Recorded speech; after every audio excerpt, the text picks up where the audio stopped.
Election commission जिम्मेदार है इसके लिए। ईवीएम्स खुलेआम जा रही हैं, बैलेट पेपर कूड़े के डब्बे में पकड़े जा रहे हैं, गाड़ी का नंबर हम बता रहे हैं आपको, एसडीएम लेकर के जा रहा है। अगर वोट नहीं गिना जाएगा तो लोकतंत्र कहां जाएगा? और ये लोकतंत्र की आखिरी लड़ाई है। मैंने कई बार कहा कि उत्तर प्रदेश का चुनाव लोकतंत्र की आखिरी लड़ाई है। इसके बाद तो जनता को क्रांति करनी पड़ेगी, तभी बदलाव आएगा। ये लोकतंत्र के लिए बहुत ही खतरे का समय है। अब ईवीएम्स पकड़ी गई हैं, बहाना कोई ना कोई अधिकारी बताएंगे कि हम ईवीएम्स इसलिए ले जा रहे थे। आखिरकार फोर्स के साथ क्यों नहीं ईवीएम्स जा रही थी? इसके बाद तो जिस तरीके से आजादी के लिए लड़ाई लड़ी गई थी, उसी तरह की हमें और आपको क्रांति करनी पड़ेगी। मैं किसी डीएम का इसलिए नहीं मानूंगा। डीएम कौन होता है? अगर प्रमुख सचिव मुख्यमंत्री फोन करेगा, डीएम क्या कर सकता है? डीएम की क्या हैसियत है? डीएम अगर ये जवाब दे रहा है तो उस डीएम से पूछिए कि डीएम ये बताओ कि तुमने जो प्रत्याशी चुनाव लड़े, अगर मशीनें जा रही थी तो प्रत्याशियों को क्यों नहीं बताया गया? पॉलिटिकल पार्टीज को क्यों नहीं जानकारी दी गई? अगर ये गाइडलाइन में है कि नहीं है इलेक्शन कमीशन के? आपको ये देखना चाहिए, जो एग्जिट पोल कर रहे हैं क्या मुनाफे के लिए कर रहे थे? जो कंपनियां बड़ी बड़ी सर्वे का पैसा कौन दे रहा उनको? अगर हमें कोर्ट का भी सहारा लेना पड़ेगा, लेकिन उससे पहले समाजवादी पार्टी हर रास्ते को अपनाएगी जहां पर लोकतंत्र को बचाया जा सके। अचानक आपको बुलाना पड़ गया और ये जानकारी हमारे लोगों को भी नहीं थी कि इस तरह की बात होगी। हालांकि ये सूचना मिल रही थी कि लखनऊ से जो मुख्यमंत्री उनके सबसे बड़े अधिकारी हैं और प्रमुख सचिव का जगह जगह फोन जा रहा है कि जहां भारतीय जनता पार्टी हारे वहां पर काउंटिंग स्लो करिए। मुख्यमंत्री के प्रमुख सचिव डीएम्स को फोन कर रहे हैं कि जहां बीजेपी हारे वहां पर काउंटिंग स्लो होनी चाहिए। और यही नहीं, अगर हम पिछला चुनाव देखें तो जो भारतीय जनता पार्टी की हार हुई है, 47 सीटें ऐसी हैं जो 5000 के अंदर कम वोट में हुई हैं। 47 सीटें ऐसी हैं पिछले चुनाव की जहां पर 5000 वोट के कम फासले से भारतीय जनता पार्टी जीती है। और जो आज देखने को मिला है बनारस में कि जहां ईवीएम्स ले जाई जा रही थी, एक ट्रक पकड़ा गया, 2 ट्रक लेकर के भाग गए। अगर सरकार चोरी नहीं कर रही थी, ये वोट की चोरी जो नहीं कर रही थी, तो कम से कम बताए कि एक गाड़ी रोक ली, पकड़ी गई, लाइव है, अभी भी हम लाइव देख सकते हैं। 2 गाड़ियां क्यों भागी? अगर कोई चोरी नहीं थी, प्रशासन ने, सिक्योरिटी ने इतना इंतजाम क्यों नहीं किया? इतनी फोर्स है, अभी इलेक्शन की फोर्स गई नहीं है यूपी से, तो आखिरकार अधिकारी क्यों नहीं कर रहे थे? क्या वजह है कि बिना सिक्योरिटी, बिना इतने इंतजाम के ईवीएम्स जा रही हैं? और ईवीएम्स के बारे में ये मानना है कि किसी भी वेयर हाउस में रखी हो या किसी भी स्ट्रांग रूम में रखी हो, तो बिना प्रत्याशी के जानकारी के आप मूव नहीं कर सकते हैं।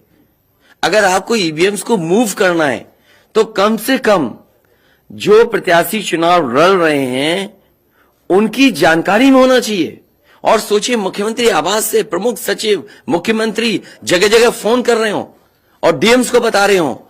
ये घबरा गए उसी दिन जिस दिन अखबारों में कुछ जगह आया कि कहीं पार्क की सफाई हो रही है, कहीं घर की सफाई हो रही है।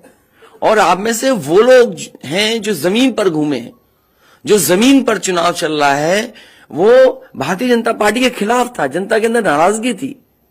ये जो कल एग्जिट पोल आए हैं, मैं एग्जिट पोल पर बोलना नहीं चाहता था, लेकिन जो एग्जिट पोल आए हैं वो कहीं ना कहीं परसेप्शन ये क्रिएट करना चाहते हैं कि हां भारतीय जनता पार्टी जीत रही है, जिससे वो चोरी भी करें अगर, वो भी ना पता लगे कि हां चोरी हुई है। इसीलिए अगर हमने वोट दिया है, तो मैं अपने नौजवानों से, किसानों से और आम लोगों को कहूंगा कि उतनी हमारी जिम्मेदारी बनती है कि वोट को हम बचाएं। अगर वोट नहीं गिना जाएगा तो लोकतंत्र कहां जाएगा? और ये लोकतंत्र की आखिरी लड़ाई है। मैंने कई बार कहा कि उत्तर प्रदेश का चुनाव लोकतंत्र की आखिरी लड़ाई है। इसके बाद तो जनता को क्रांति करनी पड़ेगी, तभी बदलाव आएगा। इसलिए मैं अपने पार्टी के लोगों से और जो सच्चे ईमानदार, सच्चे सिपाही हों, सच्चे अधिकारी हों, सच्चे पत्रकार हों, कम से कम आगे आए और लोकतंत्र को बचाने के लिए खड़ा हों। और मैं अपनी पार्टी के लोगों से कहूंगा कि जब तक काउंटिंग न हो जाए तब तक कम से कम ये नजर रखें और लगातार निगरानी रखें कि कैसे वोट बचाया जा सकता है, कैसे जहां पर मशीनें रखी हैं कोई किसी का आना जाना ना हो। ये लोकतंत्र के लिए बहुत ही खतरे का समय है। जो दल हार गया, अब उसके बस में यही है जो अब करने जा रहे हैं। ये जितने कुछ एग्जिट पोल हुए हैं वो इसीलिए हुए हैं कि अगर वो चोरी भी करें तो शायद नजर ना आए। अब ईवीएम्स पकड़ी गई हैं, बहाना कोई ना कोई अधिकारी बताएंगे कि हम ईवीएम्स इसलिए ले जा रहे थे। आखिरकार फोर्स के साथ क्यों नहीं ईवीएम्स जा रही थी? ये तो ईवीएम की एक बनारस की जो अभी भी लाइव चल रहा है वो घटना है। बरेली में एक स्ट्रांग रूम से बाहर नगर पालिका की कचड़े की गाड़ी में, जिसका नंबर UP25 DT 9166 में 3 बक्से सील पकड़े गए, जो सील बक्से थे। एक बक्से में सादा बैलेट पेपर था तथा 2 बक्से में मोहरें, रजिस्टर तथा सील करने वाला सामान था। करीबन 500 बैलेट पेपर पकड़े गए। इसी तरह सोनभद्र का है कि सोनभद्र में भी बड़े पैमाने पे चीजें पकड़ी गई। वो भी लोग समझ में आ गया तो उन्होंने देखा, एसडीएम को रोका। एसडीएम घोरावल जनपद सोनभद्र में खाली मत पर अपनी गाड़ी से पॉलिटेक्निक कॉलेज ले जाते हुए पकड़े गए। क्या सफाई देगी सरकार? इसीलिए मैंने कहा प्रमुख सचिव मुख्यमंत्री आप जानकारी कर लें। अगर आपके डीएम्स कोई जानकार हैं, उन्होंने खुद बताया है कि वहां से लखनऊ से फोन आ रहे हैं कि जहां पर भारतीय जनता पार्टी हार रही हो वहां पर काउंटिंग स्लो हो और रात तक काउंटिंग लेकर के जाइए।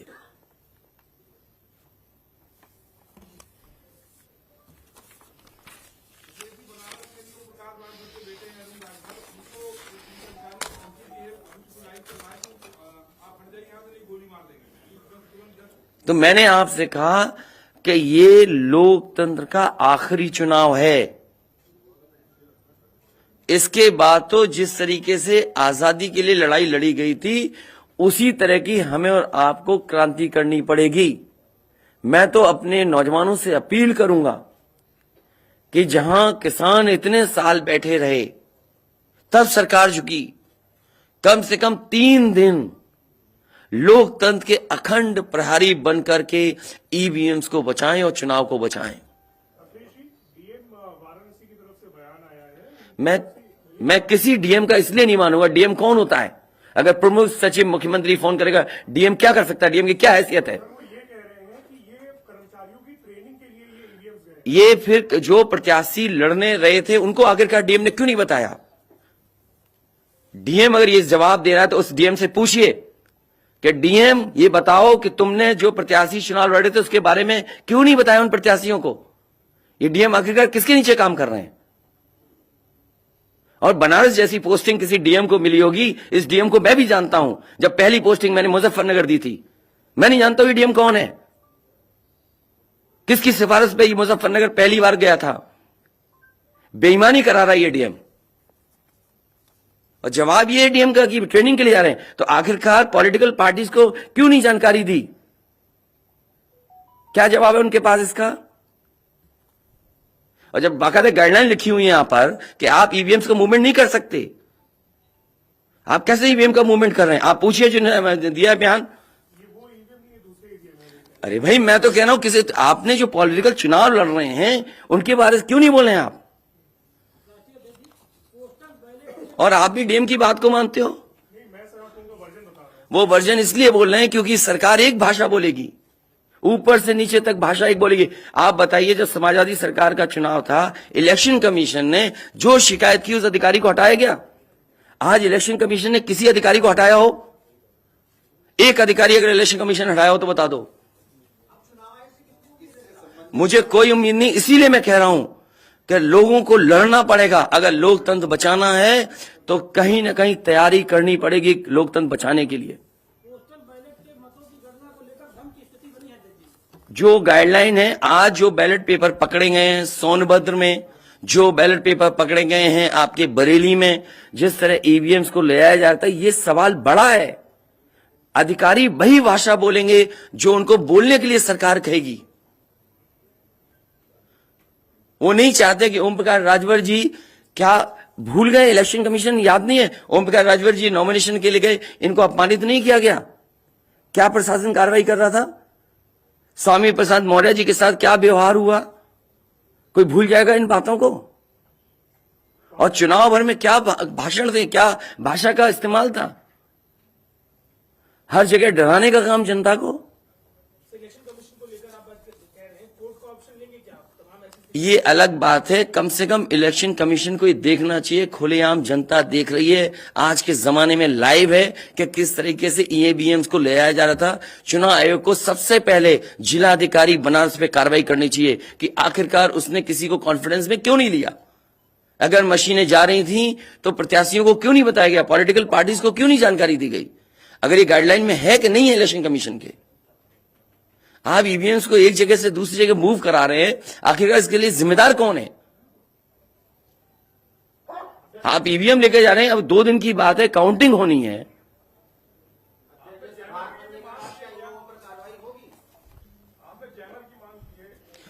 जैमर इसलिए कि कई लोग आशंका इस बात की व्यक्त कर रहे हैं कि हो सकता है कि टेक्नोलॉजी ऐसी हो जहां पर मैनिपुलेशन किया जा सके, इसलिए कहीं ना कहीं देखा जाना चाहिए इस बिंदु को भी।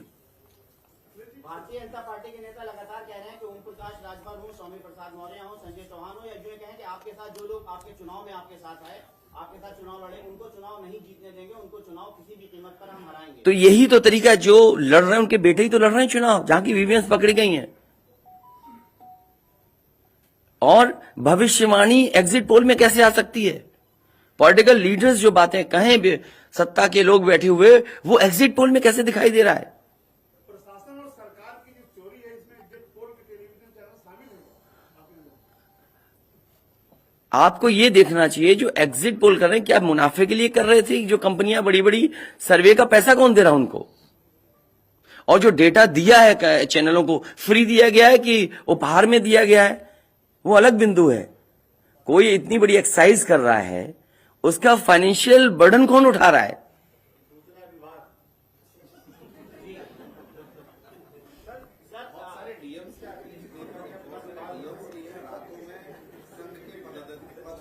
ये तो बातें, ये सच कह रहे हैं आप। जो बात, ये जो सवाल के रूप में जानकारी दे रहे हैं, ये सच्चाई है। जो आप सवाल के रूप में दे रहे हैं, ये सच्चाई है। आप बताइए, इनके साथ गलत व्यवहार हुआ, क्या कार्रवाई की प्रशासन ने? वीडियोज हैं सबके। जब ये नॉमिनेशन के लिए गए आप, क्या वीडियो अवेलेबल नहीं है? क्या कार्रवाई हुई उसमें? स्वामी प्रसाद मौर्य जी के ऊपर जो अटैक हुआ, उसमें क्या कार्रवाई हुई? मेरे क्षेत्र में जो प्रत्याशी चुनाव लड़ने आया, तो उसने अपने आप अपनी गाड़ी तोड़ी, अपने आप गाड़ी तोड़ी खुद की, और आरोप लगाए समाजवादियों पर।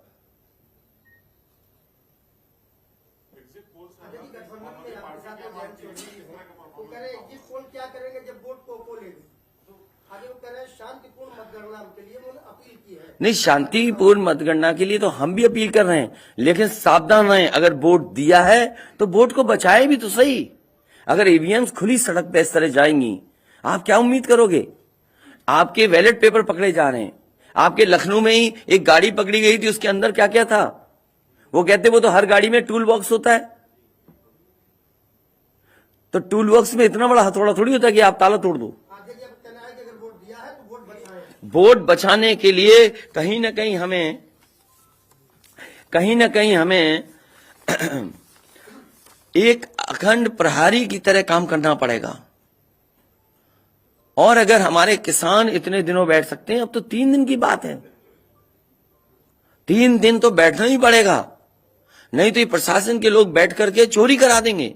और मामूली चोरी है वोट की, ये लोकतंत्र के साथ है। लोगों को ये भूलना नहीं चाहिए आपके पड़ोसी देशों में क्या हो रहा है। इसलिए मैं ये भी गाइडलाइन पढ़ना चाहता हूं कि जो ईवीएम के मूवमेंट के लिए जो मुझे जानकारी मिली है वो मैं आपसे पढ़ना चाहता हूं कि all polled EVMs and all reserve EVMs after the poll shall be under cover of arm forces, arm police at all times. Reserve EVMs should also be returned at the same time when the polled EVMs are returned at the receipt center. Reserve EVMs shall not be kept in the strong room meant for polled EVMs. They shall be kept in another strong room meant for keeping reserve EVMs. It must be ensured that all reserve EVMs are also deposited in the strong room meant for reserve EVMs at the same time when the polled EVMs are deposited in the strong room meant for the polled EVMs. तो EVMs के लिए बिल्कुल clear कहा गया है कि कैसे क्या होना है। और भाई जांच भी कौन करेगा? अगर डीएम ही जांच करेगा तो क्या उम्मीद करोगे आप उसके लिए? सवाल है कि अब इसके आगे क्या आप अब क्या करेंगे? इसके आगे जो पॉलिटिकल पार्टी हम तय करेंगे क्या करना है। अगर हमें कोर्ट का भी सहारा लेना पड़ेगा, लेकिन उससे पहले हम अपने पार्टी के कार्यकर्ता नेताओं और जो हमारे सच्चे पत्रकार, सच्चे पुलिस फोर्स में लोग हैं या वो लोग हैं, उनसे भी मेरी अपील होगी कि कम से कम लोकतंत्र को बचाने के लिए आगे आए। कोर्ट से पहले मैं आप लोगों के माध्यम से अपील करना चाहता हूं, ऐसे तमाम लोग जो लोकतंत्र को बचाना चाहते हैं वो कम से कम आगे आए।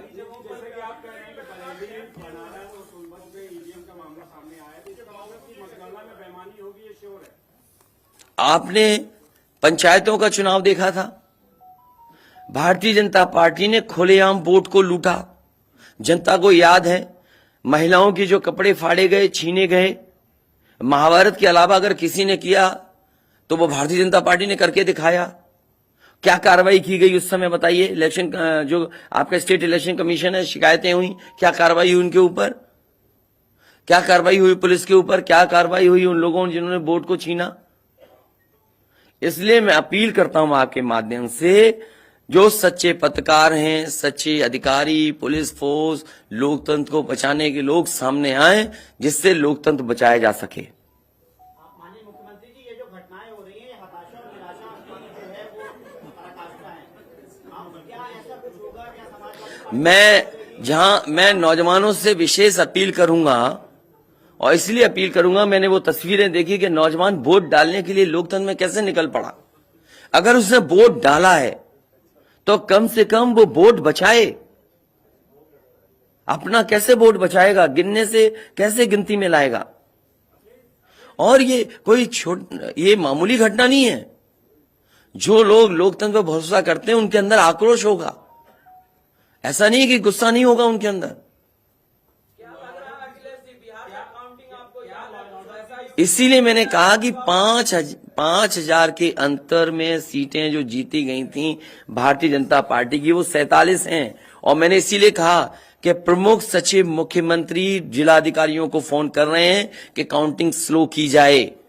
और बैलेट के लिए हम लोगों ने अपने प्रत्याशियों को और जो एजेंट्स हैं हमारे इलेक्शन एजेंट, उनको समझाया है कि बैलेट को किस तरीके से काउंट करना है, कैसे रखे जाएं, उन सब को समझाने का काम किया। और आप में से जो लोग बनारस गए होंगे वो जानते होंगे कि बनारस साउथ समाजवादी पार्टी जीत रही है, अयोध्या समाजवादी पार्टी जीत रही है। ये घबराहट है बीजेपी को। पवन पांडे जीत रहा है, ये घबराहट है। किशन दीक्षित जीत रहा है, ये घबराहट है बीजेपी को। नहीं, वो अलग बात है, पान भी खाया। और भाषा नहीं देखी आपने? क्या प्रवक्ता की बात करते? कौन है ये चीज प्रवक्ता? कोई प्रवक्ता की बात नहीं करेंगे। क्या प्रवक्ता उठा लाए आप किसी गली मोहल्ले से? क्या प्रवक्ताओं की बात करते हैं आप? इतने सीनियर जर्नलिस्ट बनते हो आप अपने आप को। ये मामला सीरियस है, क्या प्रवक्ता बताएगा? इलेक्शन कमीशन क्यों नहीं बता रहा? ये खुलेआम ईवीएम्स घूम रही हैं।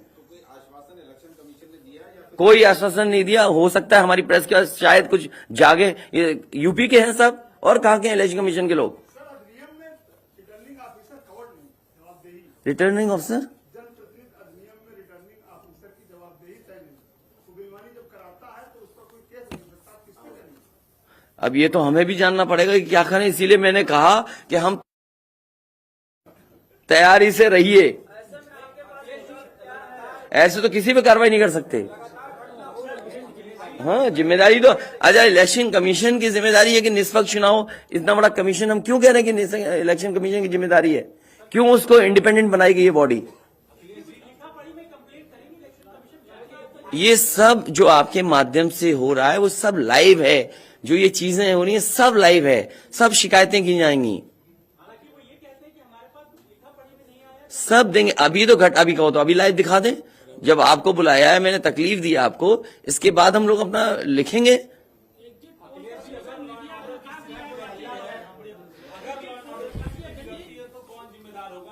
इलेक्शन कमीशन जिम्मेदार है इसके लिए। ईवीएम्स खुलेआम जा रही हैं, बैलेट पेपर कूड़े के डब्बे में पकड़े जा रहे हैं, गाड़ी का नंबर हम बता रहे हैं आपको, एसडीएम लेकर के जा रहा है। और मैं तो कहूंगा कि चुनाव, हमारे जितने भी समाजवादी लोग हैं कानून व्यवस्था को मानते हुए शांतिपूर्ण रहें, लेकिन जिम्मेदारी सरकार की भी तो है। ये जिम्मेदारी इलेक्शन कमीशन की नहीं है, सरकार की नहीं है। आप अगर पूरी सुरक्षा के साथ उन ईवीएम्स को ले जाते, जो प्रत्याशी चुनाव लड़ रहे हैं उनकी जानकारी में लेकर के जाते हैं, तो किसको आपत्ति थी? ये तो पकड़ी गई हैं। अगर चोरी पकड़ी गई है तो चोरी पकड़ी को पे आप कानून व्यवस्था की बात करोगे? आप तो नहीं सुनी जाएगी। तो समाजवादी पार्टी हर रास्ते को अपनाएगी जहां पर लोकतंत्र को बचाया जा सके। वो जरूरी है। जहां जहां चुनाव हुए हैं, बंगाल में, तमिलनाडु में या किसी भी प्रदेश में, प्रत्याशी और उनके लोगों ने जगह जगह बैठ करके दिन रात पहरा दिया है। अखिलेश जी, निष्पक्ष तरीके से अगर चुनाव होता है तो समाजवादी पार्टी की कितनी सीटें आने की उम्मीद है? मैं अभी भी कह रहा हूं, टारगेट हमारा फिक्स था, हमारा गठबंधन 300 के करीब पहुंच जाएगा। सर 5 साल से आपकी सरकार रही है, 75 जिले हैं सर, उसमें ऐसा कोई आईएएस अधिकारी या कोई अधिकारी हो सर जो यहाँ से शासन से फोन किए जा रहे थे सर, जैसा आप कह रहे हैं? मुझे तो अधिकारी नहीं बताया ना। कोई अधिकारी का सर नाम लीजिए सर, ऐसे मतलब जो लोग नहीं, मैंने नाम लिया प्रमुख सचिव मुख्यमंत्री का, जिससे मुझे जानकारी मिली, उसका नाम कोई नहीं बता सकता। हाँ, मुझे इलेक्शन कमीशन अगर कहेगा तो मैं नाम बताऊंगा। अरे हम सरकार चलाएंगे, हमें हमारे इतने भी अधिकारी नहीं होंगे? क्यों नाम बताएं चाहने वालों का? अरे तुम में चाहने वाले बैठे हैं, किसी का नाम ले लूंगा मैं? तुम्हारे ही लोग अलग से मुझे मैसेज करते हैं, नाम ले दूं? अब तुम नहीं, वो हमारे दुश्मन हो तो हम क्या करें तुम्हारा?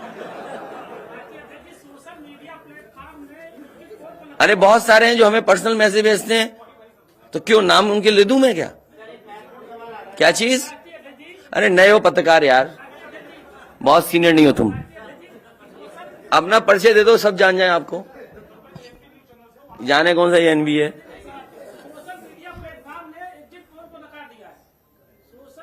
इसीलिए मैं कह रहा हूं आपसे कि एग्जिट पोल है कि जो चोरी करी जाए उसको ढका जा सके।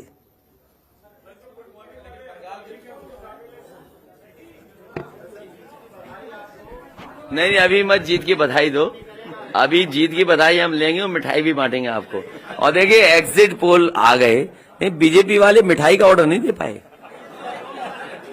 हैं क्या? बीजेपी का नहीं, हम तो खिला ही रहे, कल से ही खिला रहे हम तो। हाँ, हम तो कल से खिला रहे मिठाई। और ये लाइव फिर दिखा दो, अभी लाइव चल रहा है ना। बताइए, अगर अभी तक लाइव चल रहा है, पिछले कितना टाइम, आधा घंटा 45 मिनट हो गया, उससे ज्यादा टाइम हो गया, अभी तक प्रशासन वहां पर अपनी मशीनें लेने नहीं आया। आप सोचिए आप, तो इसका मतलब यह है कि वो डरे हुए हैं कि चोरी कर रहे थे, पकड़ी गई।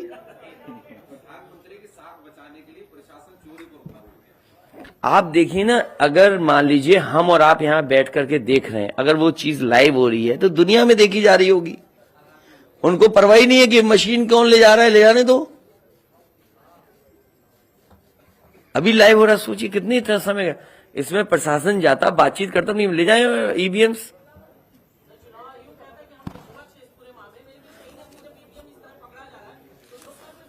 इसीलिए तो मैं कहता हूं सच्चे पत्रकार भी हमारी मदद करें, सच्चे अधिकारी मदद करें, सच्चे जो लोग हैं, जो अगर आज नहीं तो कल अफसोस होगा।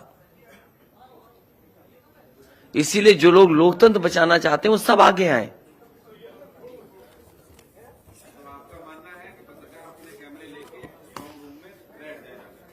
न पत्रकार बैठे, लेकिन कम से कम आवाज तो उठे। चलिए, बहुत धन्यवाद आप सब लोगों का, बहुत धन्यवाद। अभी कोई इंटरव्यू नहीं।